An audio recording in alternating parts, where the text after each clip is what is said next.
We are the lunch break, and you're watching the Ultimate Spotlight CMV show. I thought it was over. But here's another.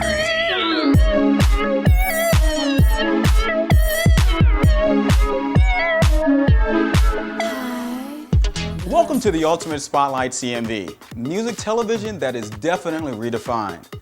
I'm your host, Patrick Kelly. This evening we have two of the most amazingly talented entertainers in the house tonight.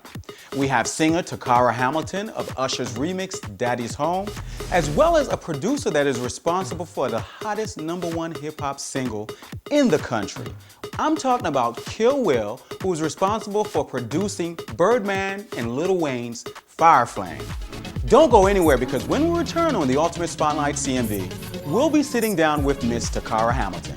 Yo, what's up? This your girl Takara, and make sure you check me out at the Ultimate Spotlight CMV, and also be looking out for my reality show, Make a Way. My name is Betsy Kim, and I'm a student at Georgia Tech. I'm a public policy major, on the cross-country team, and a volunteer in my community. For me, it's all about a passion for progress, the desire to better ourselves, motivate our youth, and impact our communities. I believe in we before me.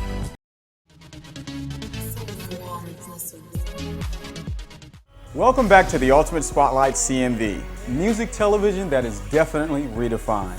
I'm your host, Patrick Kelly. Singer Takara Hamilton is no stranger to the Atlanta music scene. Takara is currently featured on Usher's remix, Daddy's Home, and currently boasts a new single called Go. I had the opportunity to catch up with Takara at the Sanctuary New Year's Eve, and this is what she had to say to me. If only I could find a way, I wanna go. Kelly with the Ultimate Spotlight CMV TV show, and we're here in Buckhead at the Sanctuary for our 2011 celebration. And right now we're talking with Miss Takara Hamilton.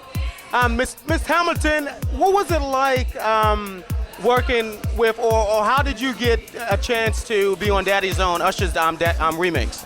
I actually know the person who wrote the song, Rico Love. Shout out to Rico Love. So, friend of a friend, favor, That's how that worked out.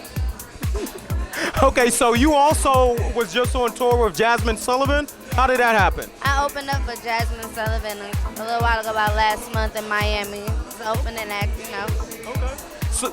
So I take it that you're working on a new single, a new album. How's that going? I have a single out. It's called Go. You can check that out on my website, takaramusic.com. I'm actually working on a reality show. It's called Make a Way. And I'm just recording, continuing to progress in the music industry, just make my way in the music industry. Okay. So how did that whole idea come up as far as you doing a reality show? I just felt like, people should know how it is trying to make it in the music industry independently without, the perks of the budget and, the label behind you pushing you, just making a way in the music industry, grinding. So I'm quite sure a lot of people want to know, who is Takara Hamilton? I'm an artist, I'm an entrepreneur, I'm a mother, I'm a young lady, ready for the world to get to know me. I'm human. So do you have an idea when your album is going to drop, or when your first single is going to drop? Well, my single is actually out. You can hear it on iTunes, and you can hear it on my website. I don't know actually when my album is going to drop, but I'm going to say soon. 2011, you'll hear an album from Takara. So who are some of your inspirations, as far as who inspire you to be Takara Hamilton, the artist? Well, the artist, I can say Beyonce is one of the major people that I look up to in the music industry, business-wise, and just the whole grind of the music industry.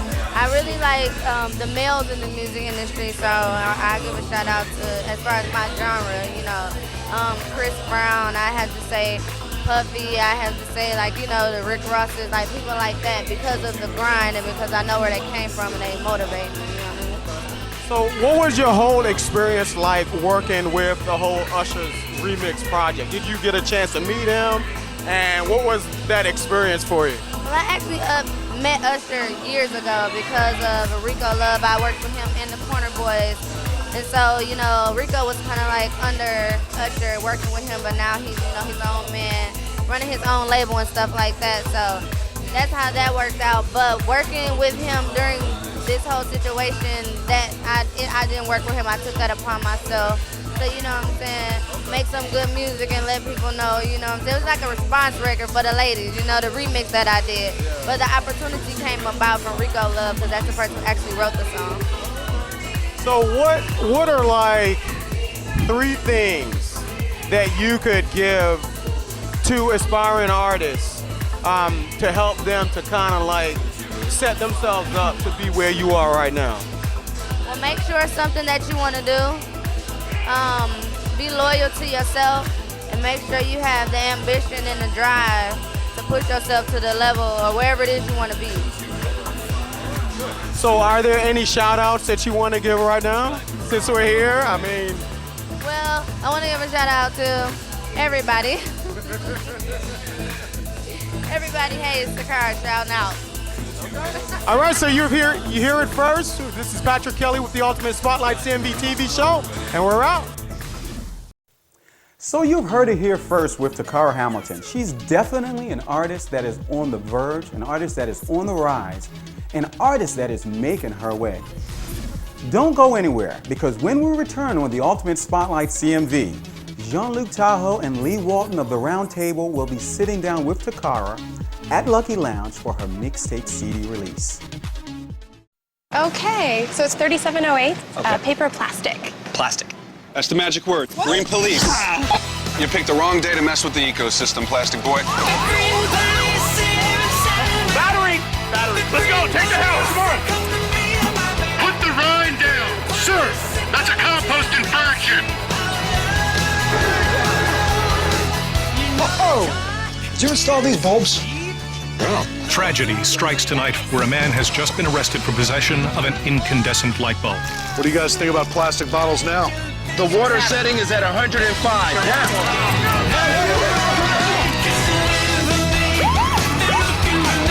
You got a TDI here? Clean diesel. You're good to go, sir.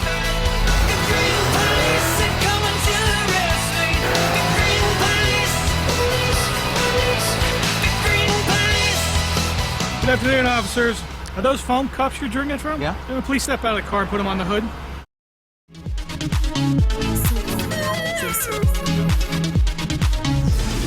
Welcome back to the Ultimate Spotlight CMV, music television that is definitely redefined. I'm your host, Patrick Kelly.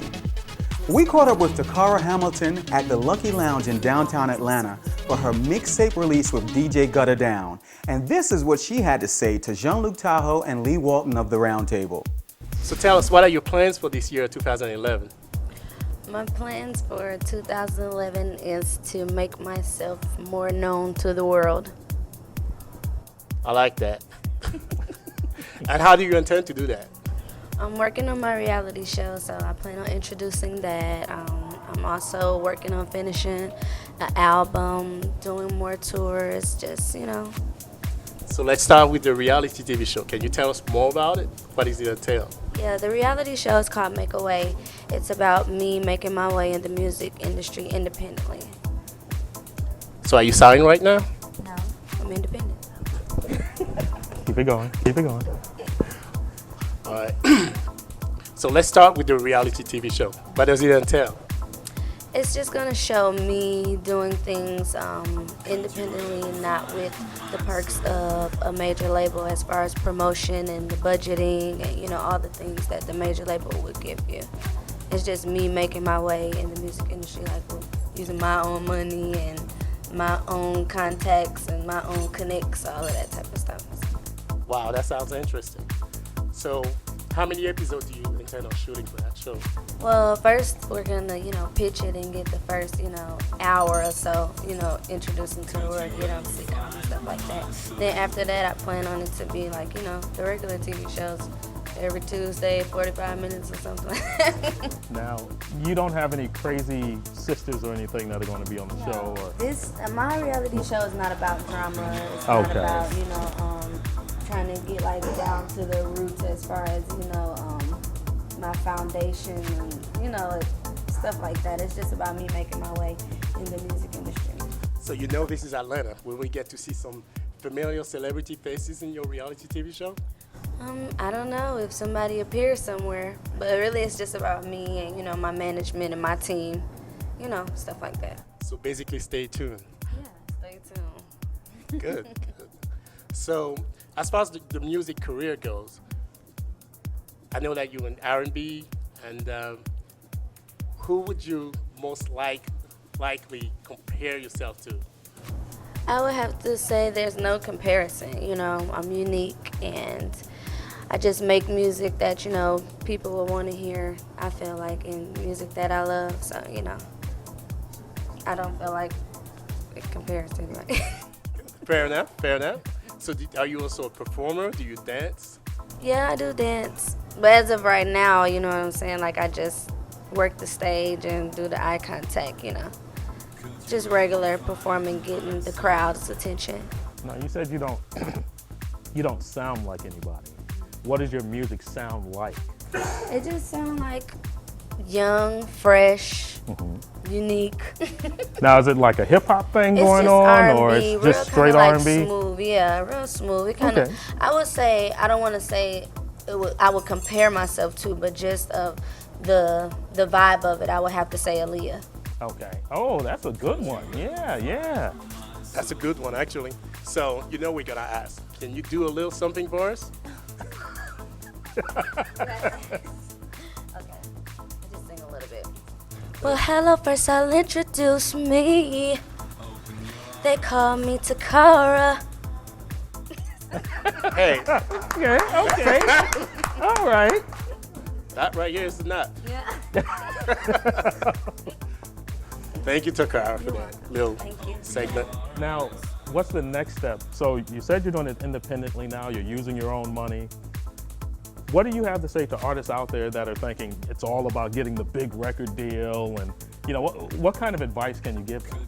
Well, first, I would have to say, like, you have to believe in yourself. So whether you get the recognition from a major label, if you can do what you can do yourself to get the recognition that you want, then that's you believing in yourself first. So I would say believe in yourself first and just have people in your corner that is there supporting you, that love you, you know. Now, you ain't on the homeboy hookup, right? You're doing this all yourself. Yeah, no, I don't have a homeboy hookup. You don't have a homeboy no, hookup? The only homeboy hookup I had was the one of me getting on the Usher record. That's big enough. Are you kidding me? Yeah, but no, other than that, it's just me and my team working. We just grinding it out. Good. Talking about your team, from a business standpoint, what's the biggest lesson that you've learned within the past couple of years? Uh-oh. I mean, it's just a lot of life lessons, a lot just trusting, just, you know what I'm saying, learning how to separate business and personal. Reading the fine print. Yeah, all of that. You gotta make sure that, but you gotta make sure you have a good manager for that one. And as your manager is teaching you, make sure you learn so that you'll be able to make some business moves for you and your manager. Could you say that again? Because I hear so much from managers. You need to learn from them so that you can help your management make business moves for both of you. Okay, just one more time. Just one more time. No, seriously. No, because I hear so much from managers about how artists are difficult to work with, and you know, these new guys come into the game and they think that, you know, they're a superstar right off the bat, and you try to tell them, it's like, oh, slow down. You know, you got to crawl first. Yeah, you have to crawl first. Now, you really have to crawl. Now, what do you have to say for those guys? Because you know they're going to be trying to jump on your remix. You can get 30 rappers trying to jump on your remix in a minute. You always need help. So if you didn't do it by yourself, then you have to recognize who has helped you get to where you're at. That's interesting. Now, I work in business management. And from the changing landscape in the industry, right? Touring is where most of the money is made. Yeah. Do you consider yourself a touring act, or how do you envision your stage presence in the future? Of course, I'm a touring act. That's part of, you know, the grind. That's part of everything. That's for the world to know you, you know. That's part of the job.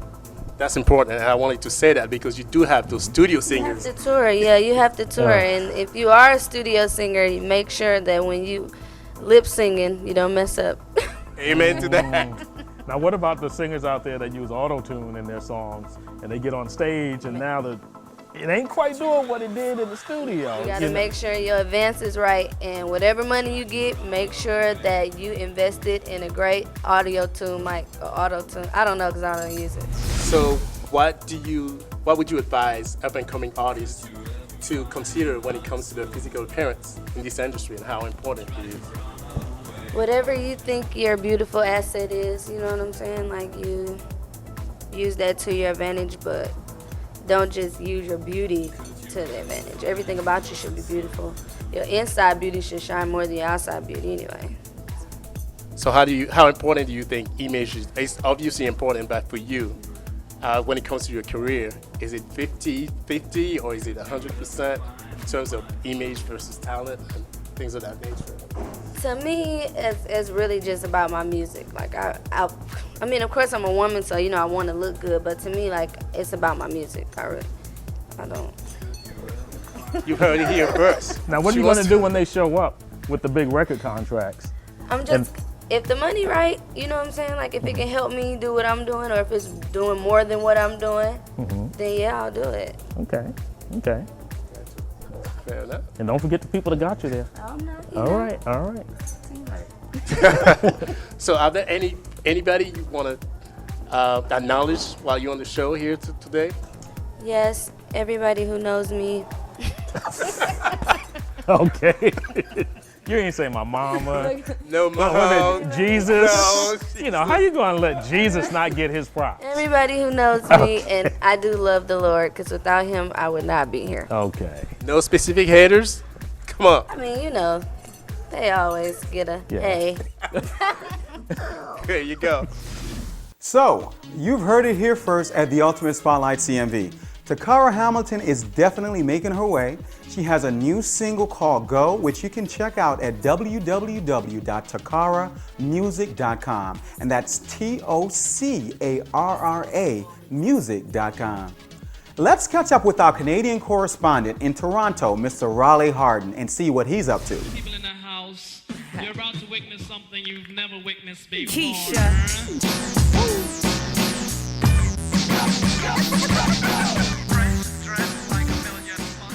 What's going on, ATL? It's your boy Raleigh. I'm out here in the T.O, aka Toronto, Canada, and right now we're on location with Keisha, aka Keisha Fresh. And you guys make sure you go check out her hit song, Hollywood Fresh, on YouTube. So we're gonna do a quick interview with her today, and also her music developer Kilo, who's really big in the city. He works with all the up-and-coming artists and the celebrities that come through Toronto. So give it a warm welcome to Keisha.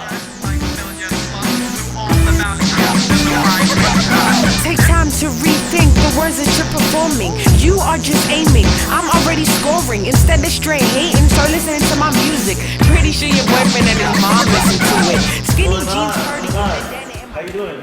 Good. That's good. So right now we're on set at York University, and I just want to know basically what you're doing here. Let everybody in Atlanta know what's going on with you. What's up, Atlanta? Right now we're at York University. I'm working on some artist development, getting into shape to do my performances, working on my music, working on my stage confidence and presence right now. So that's what we're doing. All right, so what's next for Keisha? Like, where are you going right now? What can we expect for you? It's 2011.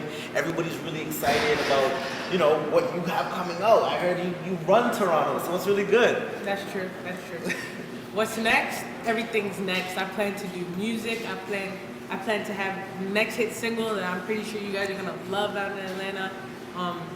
We have videos coming up. We have team projects that we're working on coming up, so it's gonna be big. All right, that's what's up. So let's get your developer out here. His name is Kilo. So let's get him out here so we can ask him a few words. What's going on? So everybody in ATL, say it up to Kilo. What's going on, man? What's going on? So you guys are doing it big. So everybody know what you do out here in Toronto.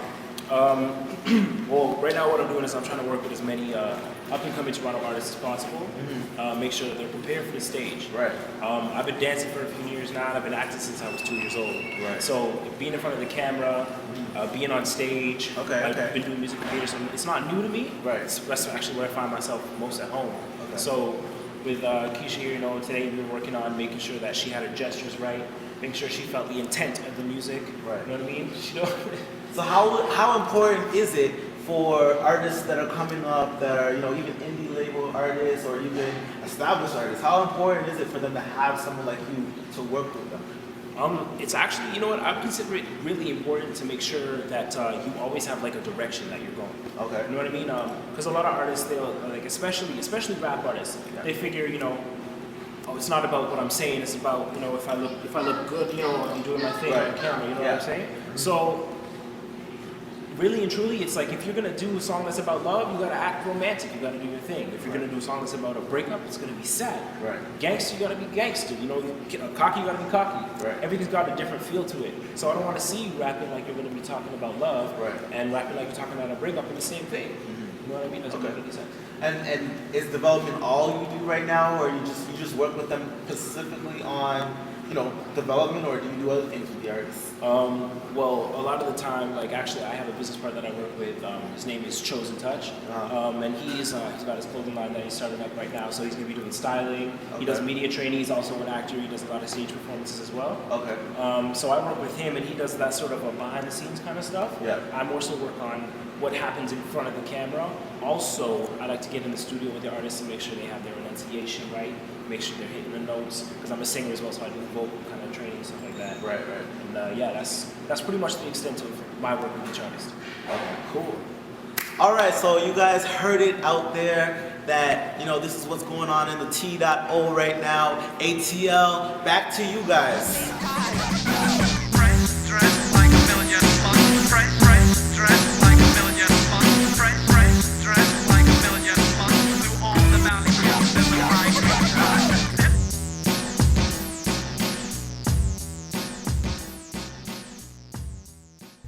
So, now we know that Toronto definitely has a music scene and they have it going on.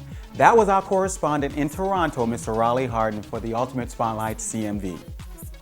Don't go anywhere, because when we return, we'll be sitting down with a producer that is responsible for the hottest hip-hop single in the country right now, Kill Will. My name is Betsy Kim, and I'm a student at Georgia Tech. I'm a public policy major, on the cross-country team, and a volunteer in my community. For me, it's all about a passion for progress, the desire to better ourselves, motivate our youth, and impact our communities. I believe in we before me. Being a leader in my community is how I live united. The ACC and United Way. Live united. Welcome back to the Ultimate Spotlight CMV, music television that is definitely redefined. I'm your host, Patrick Kelly.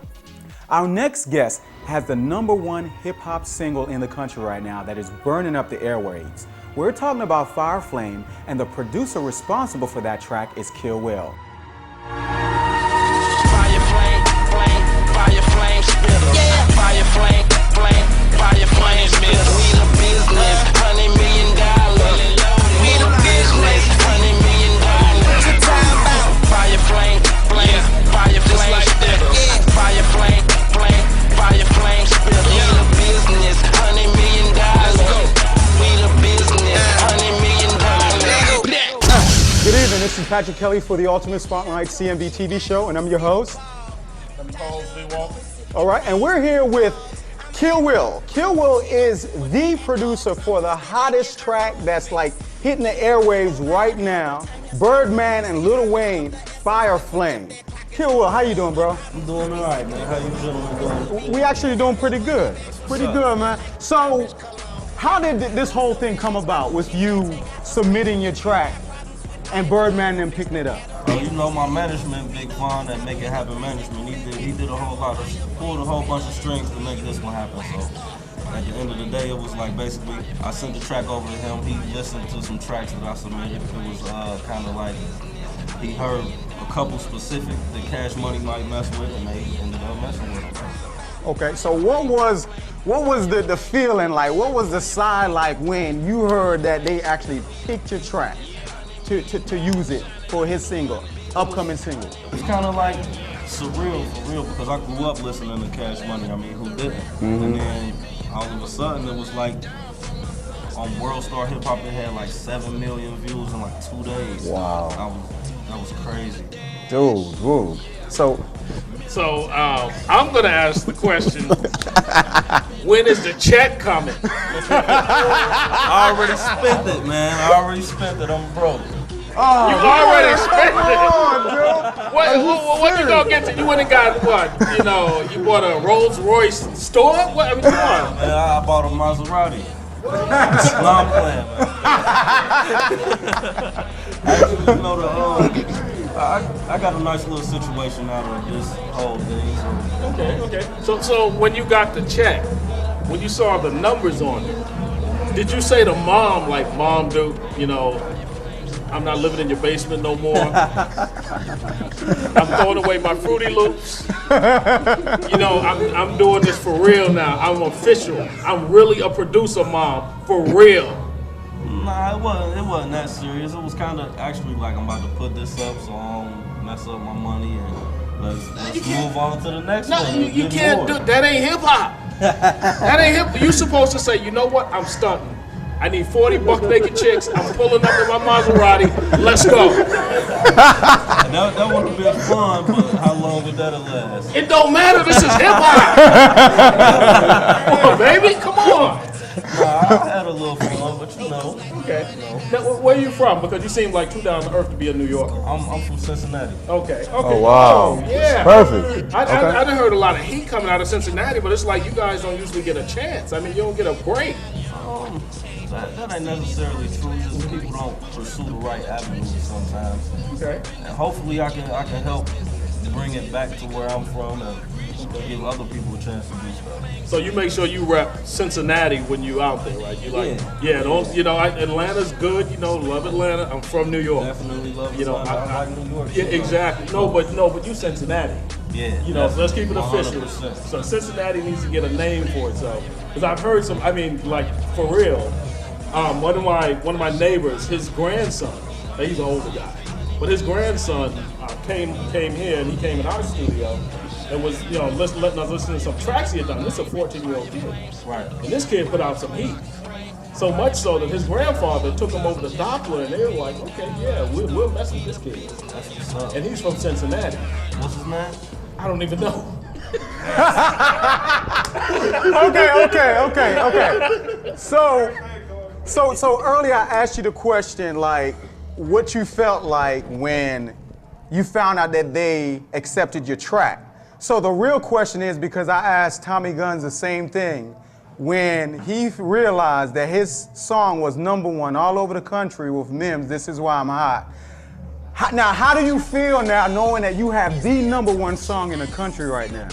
It's an amazing feeling. It's just, you know, I'm real thankful that I'm put in this situation. I'm so glad that everything's going kind of good. You know, nobody's really trying to play me on the contract side and everything looks good. So I'm just ready to keep moving and make more hot music. Okay. Possibly get another #1. Okay. So other producers that's coming up, because we know there are plenty of them. There are tons of them in Atlanta. What 3 advice can you give them on just helping them to kind of like make the right decision as far as management, make the right decision as far as the type of tracks that they're gonna submit, and make the right decision as far as who to submit the tracks to? As far as management goes, you just gotta find somebody that's gonna work as hard as you are, or harder. And it's kind of difficult for me to find somebody that's gonna work harder than me because I'm never slowing down. But that's for management. You gotta find somebody that's gonna work for you. Then you said as far as track submission, you should make what you're gonna make. Like be yourself, be an individual in your music. Mm-hmm. That's one of the biggest things. Like nobody wants what they can go get from the Drummer Boy, or they will go get it from Drummer Boy. Exactly. So you gotta be you. Exactly. And then what was the other part of the question? What was the other question? Okay, moving on. No, what advice can you give them as far as them coming up in the game, you know, trying to make their way? And we all know, I'm quite sure you went through it, you know what I'm saying, that whole, you know, start, stop, man, I don't know if I should continue this because I've spent a lot of time and I've spent a lot of money and I'm not really getting anywhere. Right. Now you finally made it. What advice can you give to that next producer coming up? Never quit, never give up. If this is what you want to do it. That's the best best thing I can say to somebody. Okay. So what advice do you have for the whack producers out there that keep submitting garbage to these? Okay, I'm sorry, that was wrong. I don't want to put you on the spot like that. I don't want to put you on the spot because next thing you know, you'll be doing a collaboration with, you know, the next whack producer, and then it's like you like, hey, you was talking about me on camera. So, in all seriousness, I want to speak on that for real though. Oh man, I was trying to help you out. All right, go ahead. You can never really be a whack producer. Maybe you haven't grown to your potential yet. Maybe you shouldn't be submitting tracks just yet. Maybe you should work on your sound a little bit and then start submitting tracks. You got a better chance. But I'm talking about the dude that's 42 years old. Oh man. He ain't never had a job. He living in his mom's basement. He got Fruity Loops and he running it on a Pentium 3 with 1 gig of memory. You know, I'm talking about the dude that should not be near anything that rhymes with MPC. I mean, what do you say to that dude? Like, I mean, because think about it, there are really a lot of producers, but there's an extraordinary amount of whack producers. So what kind of tips could you give them to, like, you know, step their game up? That's a tough one, man. You just gotta hang it up, man.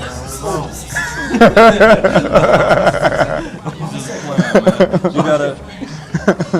I don't know. That's a tough one. You being a good sport. You being a good sport. I'll take this one. So we all know that every major producer has their own sound, their own technique, their own uniqueness. Right. What is Kill Will's uniqueness? What is Kill Will's sound that's kind of separates you from everybody else that's out there? I don't know, man. If I told you, I might have to kill you. Damn. Is that serious? Come on, man. I'm kind of like real synth heavy. I use a lot of synth sounds, but I kind of try to affect them in a way that nobody else does. So they kind of turn out a little different. Try to carry a lot of energy in the tracks. Okay. Now, how did you come by the name Kill Will? Because me, I would be a little concerned. I'm not gonna call myself Kill Lee because my wife will tell you, I'm Pat. So it's like you try to kill Lee, it ain't gonna go down so easily for you. Right. And I'm nice with mine. I mean, I'm really nice with the steel. I got to sing. So I'm like, when you come up with Kill Will? Some of my homies start calling me that, I guess, because it rhymed and I just stuck. It ain't because you're a killer. No, not at all. Okay, because it looked like you had. Good guy. It looked like you had that. It looked like you had that tattoo removed. Going on your eye right there. It's like, you sure? I'm a good dude, man. Okay, all right. Most of the killers I know say they good dudes. Maybe they do. So what kind of equipment do you use in your studio? I use a bunch of stuff. I try to stick with software because it's so universal. I can go anywhere and pick up on somebody's logic or reason, but I use a bunch of stuff. Okay. Any engineering in your background? Yeah, I actually ran a studio for a little while. Okay. I can mix, kind of pre-master, not really master so well, but a little bit. Okay. So what are you looking forward to in the future? So you got this big break, and the one thing that I've noticed with a lot of producers is they'll get that break, but they won't capitalize on it. They'll just stop right there. What are you going to do to set yourself apart and say, okay, I got this big break, now I'm going to capitalize on this and leverage it into other opportunities? I'm in the studio with whoever want to be in the studio with. Let's make a hit. Let's get some money. Keep moving. Okay. Well, let me ask you this: do you have the bargain basement beats? Like, I got $50, and I want some to eat. And it's like, do you have? But though, seriously though, people want to know this, and I just want to interject before you answer that question. One of the reasons why we do this at the Ultimate Spotlight CMV TV show is we put a spotlight on people in the background who make artists, who make entertainers and stuff like that. And a lot of times you guys don't get that recognition. You know what I'm saying? So that's why we do what we do. And I just want to let you know before we finish that we really appreciate having you here, and we are really, really impressed with what you're doing. Okay? I appreciate you guys having me. Oh, definitely. So going forward, since you had that #1 hit, who have been calling you? I know you've been getting a lot of calls like, oh, I want him to do a beat for me. I want him to give me a #1 like he gave Birdman and Lil Wayne. So who have been calling you right now? I got a bunch of stuff going on. I don't want to say too much because I might get in trouble. Okay. I got a bunch of stuff going on. I've been working with a lot of people's favorite artists. Okay. All right. Okay, well, my favorite artist is Willie Nelson. He gave you a call? Maybe not your favorite artist.